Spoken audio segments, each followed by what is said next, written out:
একটা সীমান্ত যার এক পাশে দম বন্ধ করা আতঙ্ক, অন্য পাশে অস্থির প্রস্তুতি।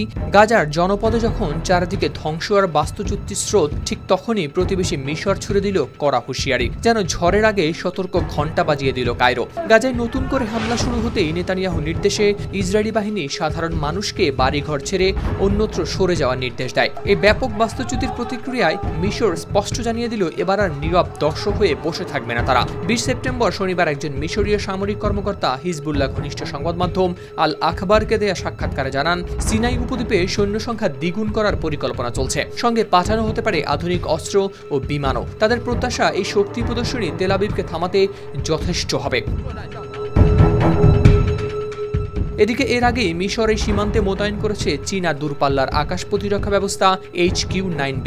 হামাস নেতাদের হত্যার লক্ষ্যে কাতারের দোহায় ইসরায়েলি ক্ষেপণাস্ত্র হামলার প্রেক্ষিতে সৃষ্ট উত্তেজনার মধ্যেই তারা নিয়েছিল এই প্রস্তুতি। আর এবার সামনে এলো আরও সৈন্য এবং আধুনিক অস্ত্র মোতায়েনের প্রস্তুতি।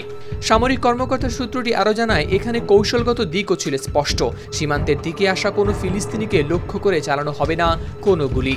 মানবিক মানদণ্ড মেনেই পরিস্থিতি সামাল দেওয়া হবে, কারণ মিশর বুঝেছে এই স্থানচ্যুতি সরাসরি হুমকি হয়ে দাঁড়াচ্ছে জাতীয় নিরাপত্তার জন্য।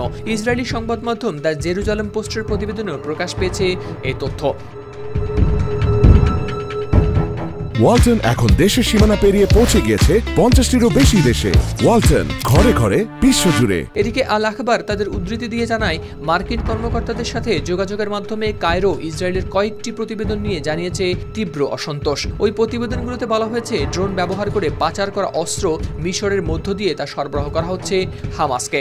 এর আগে মিশরের পররাষ্ট্রমন্ত্রী বদর আবদেলাত্তি গত মাসে CNN-কে বলেছিলেন, গাজা থেকে ফিলিস্তিনিদের যে কোনো ব্যাপক বাস্তুচ্যুতি একটি লাল রেখা হিসেবে বিবেচ্য হবে। তিনি সাক্ষাৎকারে আরো বলেন, তারা এটি মেনে নেবেন না, এতে অংশগ্রহণ করবেন না এবং এটি ঘটতেও দেবেন না। তবে কায়রো কেবল সতর্কতা দেখাচ্ছে না, সমাধান খোঁজার পথেও কাজ করছে। ফিলিস্তিনিদের দুর্ভোগ লাঘব করার জন্য একটি লক্ষ্য নিয়ে বিভিন্ন চ্যানেলের সাথে কাজ করছে বলেও জানান তিনি।